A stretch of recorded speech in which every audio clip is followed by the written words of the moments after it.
Hello दोस्तों, daily practice अड्डा में आपका स्वागत है। यह अंग्रेजी का 25 महत्वपूर्ण प्रश्नों का प्रैक्टिस सेट है। चलिए दोस्तों, देखा जाए अपनी तैयारी कैसी है। Question number 1, who has the authority on English church before the 16th century. 16वीं सदी से पहले जो चर्च पर आधिपत्य था किसका था। ऑप्शन ए कह रहा है इंग्लिश की किंग, ऑप्शन बी कह रहा है इंग्लिश क्वीन, ऑप्शन सी कह रहा है कैथोलिक और ऑप्शन डी कह रहा है पोप। तो दोस्तों इस प्रश्न का जो सही आंसर होगा वह होगा ऑप्शन डी पोप। 16वीं सदी से पहले चर्च पर पोप का आधिपत्य था। चलिए दोस्तों चलते हैं दूसरे प्रश्न पे।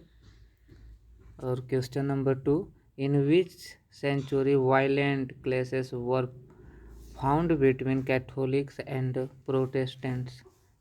कह रहा है कि कैथोलिक और प्रोटेस्टेंट्स में किस समय विद्रोह शुरू हो गया था। तो दोस्तों ऑप्शन ए कह रहा है 5th सेंचुरी, ऑप्शन बी कह रहा है 16th सेंचुरी, ऑप्शन सी कह रहा है 17th सेंचुरी और ऑप्शन डी कह रहा है 18th सेंचुरी।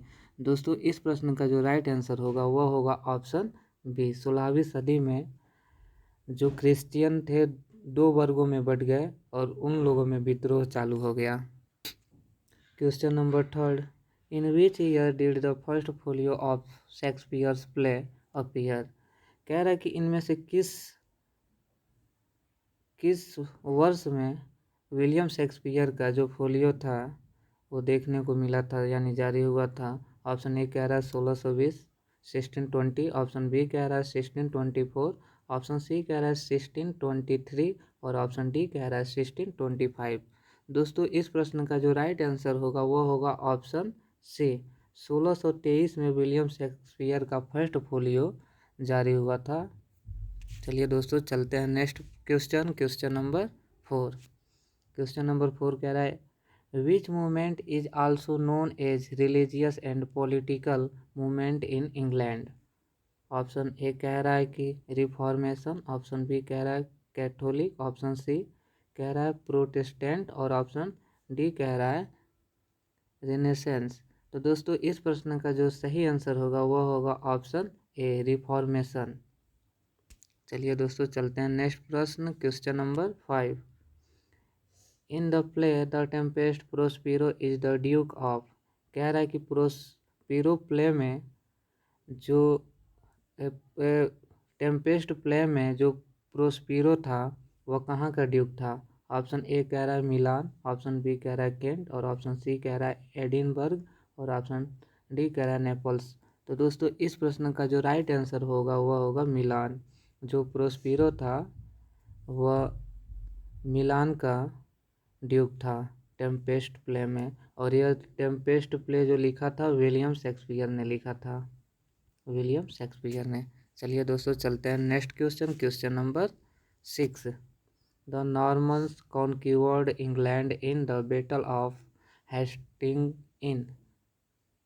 ऑप्शन ए कह रहा है 1060, ऑप्शन बी कह रहा है 1068, ऑप्शन सी कह रहा है 1066 और ऑप्शन डी कह रहा है 1070।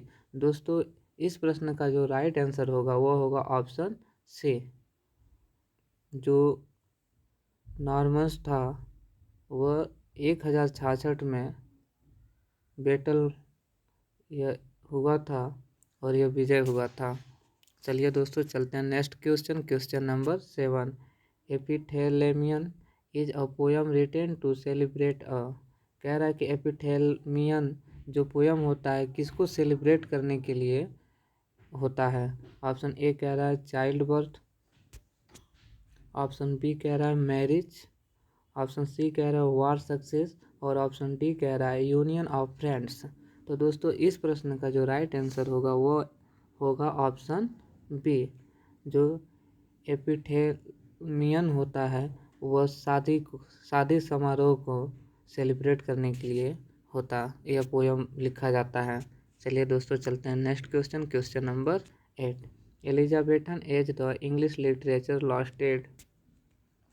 कह रहा है कि एलिजाबेथ का जो समय था काल चक्र था कब से कब तक था? ऑप्शन ए कह रहा है 1558 टू 1603, ऑप्शन बी कह रहा है 1603 टू 1625 और ऑप्शन सी कह रहा है 1625 टू 1649 और ऑप्शन डी कह रहा है 1649 टू 1660। तो दोस्तों इस प्रश्न का जो राइट आंसर होगा वो होगा ऑप्शन ए। जो एलिजाबेथ का एज था, जो पीरियड था, वो 1558 से 1603 ईस्वी के बीच का था। और जो 1603 से 1625 है, इसको कैरोलियन एज के नाम से जाना जाता है। सॉरी दोस्तों, इसको जाना जाता है जैकोबियन एज। और ऑप्शन जो सी है, इसको जाना जाता है कैरोलियन एज के नाम से जाना जाता है। और ऑप्शन जो डी है, इसको जाना जाता है 1649 से 1660 को जाना जाता है कॉमनवेल्थ पीरियड के नाम से। चलिए दोस्तों चलते हैं next question number 9। On which church door Martin Luther nail of his list of criticism. जो मार्टिन लूथर का क्रिटिसिज्म था, वह चर्च के किस दरवाजे पे, किस चर्च पे मार्टिन लूथर ने उसको वितरित किया था, बांटा था? ऑप्शन ए कह रहा है विटेनबर्ग, ऑप्शन बी कह रहा है लंदन, ऑप्शन सी कह रहा है वाशिंगटन और ऑप्शन डी कह रहा है नॉन ऑफ दीज, इनमें से कोई नहीं। तो दोस्तों इस प्रश्न का जो राइट आंसर होगा वो होगा option A Wittenberg. Next question number 10। In which year Henry eight broke Roman Catholic completely. कह रहा है कि जो हेनरी एट जो राजा थे, उन्होंने रोमन कैथोलिक को पूर्ण रूप से कब तोड़ दिया था? ऑप्शन ए कह रहा है 1535, ऑप्शन बी कह रहा है 1536, ऑप्शन सी कह रहा है 1537 और ऑप्शन डी कह रहा है 1538। तो दोस्तों इस प्रश्न का जो राइट आंसर होगा वो होगा ऑप्शन बी। 1536 में हेनरी एट ने रोमन कैथोलिक को कम्प्लीटली तोड़ दिया था। चलिए दोस्तों चलते हैं next question number 11। In which age miracle plays were represented. Option A कह रहा है एंशियंट एज, ऑप्शन बी कह रहा है मिडल एज और ऑप्शन सी कह रहा है क्लासिकल एज, ऑप्शन डी कह रहा है 15th एंड 16th सेंचुरी। तो दोस्तों इस प्रश्न का जो राइट आंसर होगा वो होगा ऑप्शन डी। जो मिराकल प्लेज थे उनको 15वीं और 16वीं सेंचुरी में, शताब्दी में रिप्रेजेंट किया गया था। चलिए दोस्तों चलते हैं next question number 12। The morality play is a ... खाली स्थान भरना है। प्ले कह रहा मोरालिटी प्ले है तो एंशियंट प्ले है, या ऑप्शन बी कह रहा है मिडवल प्ले है और ऑप्शन सी कह रहा है क्लासिकल प्ले है और ऑप्शन डी कह रहा है मॉडर्न प्ले है। तो दोस्तों इस प्रश्न का जो राइट आंसर होगा वो होगा ऑप्शन बी। जो मोरालिटी प्ले है मिडवल प्ले है।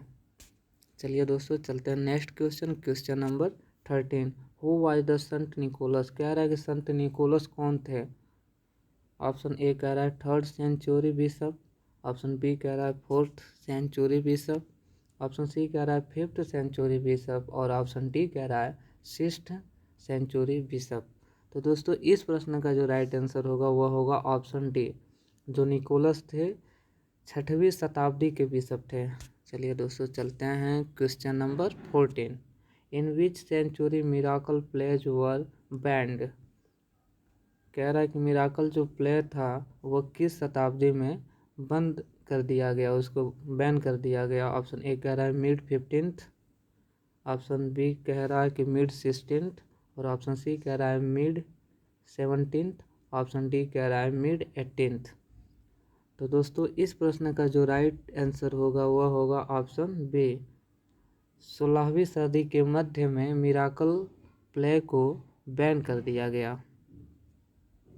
चलिए दोस्तों चलते हैं question number 15। Who wrote the play doctor Faustus. कह रहा है कि किसने डॉक्टर फास्टस प्ले को लिखा था? ऑप्शन ए कह रहा है क्रिस्टोफर मार्लो, ऑप्शन बी कह रहा है John Lyly, option C Thomas Lodge और ऑप्शन डी थॉमस किड। तो दोस्तों इस प्रश्न का जो राइट आंसर होगा वह होगा ऑप्शन ए। क्रिस्टोफर मार्लो ने डॉक्टर फास्टस को लिखा था और यह बहुत ही फेमस प्ले था। चलिए दोस्तों चलते हैं next question, question number 16। Who represent pre Shakespearean drama. कह रहा है कि शेक्सपियर जो प्री शेक्सपियरियन ड्रामा था उसको किसने रिप्रेजेंट किया। ऑप्शन ए कह रहा है रोमांटिक्स, ऑप्शन बी कह रहा है अगस्टस, ऑप्शन सी कह रहा है विक्टोरियन और ऑप्शन डी कह रहा है यूनिवर्सिटी विट्स। दोस्तों इस प्रश्न का जो राइट आंसर होगा वह होगा ऑप्शन डी। यूनिवर्सिटी विट्स के जो प्ले राइटर थे उन्होंने प्री शेक्सपियरियन ड्रामा रिप्रेजेंट किया था। चलिए दोस्तों चलते हैं क्वेश्चन नंबर 17। क्वेश्चन नंबर 17 देखा जाए क्या कहता है। Which century university wits belong to. कह रहा है कि जो यूनिवर्सिटी विट्स था यह किस सदी से संबंधित था, बिलोंग था। दोस्तों ऑप्शन ए कह रहा है 15th, ऑप्शन बी कह रहा है 16th, ऑप्शन सी कह रहा है 18th और ऑप्शन डी कह रहा है 19th। दोस्तों इस प्रश्न का जो राइट आंसर होगा वो होगा ऑप्शन बी। 16वीं सदी से यूनिवर्सिटी विट्स से संबंधित है, बिलोंग्ड है। और यह जो 16वीं सदी में यूनिवर्सिटी विट्स थी इसमें टोटल 7 राइटर थे जो यूनिवर्सिटी से जुड़े हुए थे और इसी बेस पे इसका नाम जो पड़ा यूनिवर्सिटी विट्स पड़ा। लेकिन इसमें से 7 में से केवल 6 इससे जुड़े हुए थे और एक जो थे किसी भी यूनिवर्सिटी से जुड़े हुए नहीं थे।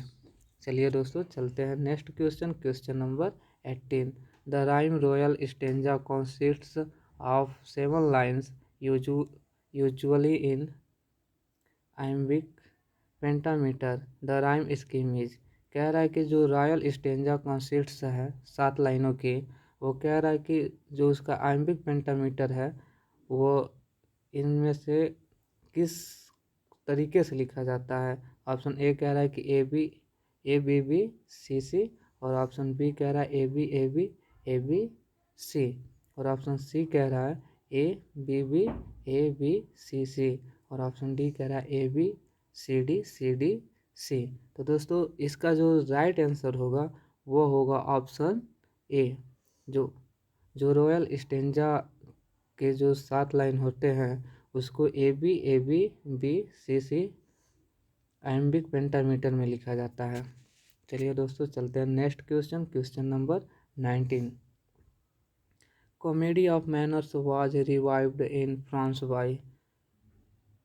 कह रहा है कि जो कॉमेडी ऑफ मैनर्स था उसको फ्रांस में किसने रिवाइव्ड किया। ऑप्शन ए कह रहा है जॉनसन, ऑप्शन बी कह रहा है शेक्सपियर, ऑप्शन सी कह रहा है मोलियर, ऑप्शन डी कह रहा है फ्लेचर। दोस्तों इस प्रश्न का जो राइट आंसर होगा वो होगा ऑप्शन सी। मोलियर ने फ्रांस में कॉमेडी ऑफ मैनर को रिवाइव्ड किया था। चलिए दोस्तों चलते हैं नेक्स्ट क्वेश्चन, क्वेश्चन नंबर 20।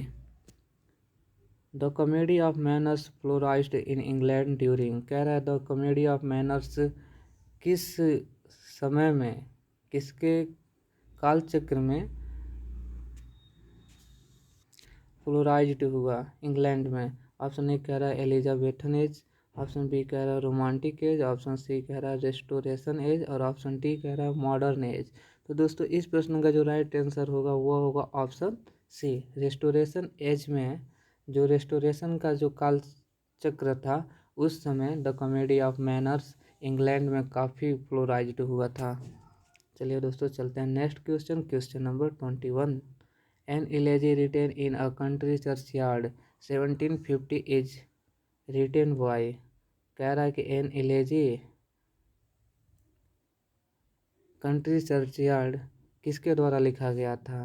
दोस्तों जो कंट्री चर्चयार्ड था इसको 1750 में लिखा गया था और इसको किसने लिखा था चलिए देखते हैं। ऑप्शन ए कह रहा है ओलिवर गोल्डस्मिथ, ऑप्शन बी है बेन जॉनसन, ऑप्शन सी है सैमुअल जॉनसन और ऑप्शन डी है थॉमस ग्रे। तो दोस्तों इस प्रश्न का जो राइट आंसर होगा वो होगा ऑप्शन डी। थॉमस ग्रे ने एन एलेजी कंट्री चर्चयार्ड 1750 में इसको लिखा था। चलिए दोस्तों चलते हैं next question, question number 22। Shakespeare ने लिखा। ऑप्शन ए कह रहा है 154 सोनेट्स, ऑप्शन बी कह रहा है 152 सोनेट्स, ऑप्शन सी कह रहा है 153 सोनेट्स और ऑप्शन डी कह रहा है 156 सोनेट्स। दोस्तों इस प्रश्न का जो राइट आंसर होगा वो होगा ऑप्शन ए। विलियम शेक्सपियर ने 154 टोटल सोनेट्स लिखे थे। चलिए दोस्तों चलते हैं next question, question number 23। Samson Agonistes by Milton. कह रहा है कि जो सैमसन एगोनिस्ट है वो मिल्टन के द्वारा तो लिखा गया है, लेकिन यह है क्या? ऑप्शन ए कह रहा है is a play, option B कह रहा है is a long poem, option C कह रहा है is a masque, option D कह रहा है अ लॉन्ग ट्रीटाइज। दोस्तों इस प्रश्न का जो राइट आंसर होगा वो होगा ऑप्शन ए। जो सैमसन एगोनिस्ट है वो विलियम जॉन मिल्टन के द्वारा लिखा हुआ एक प्ले है।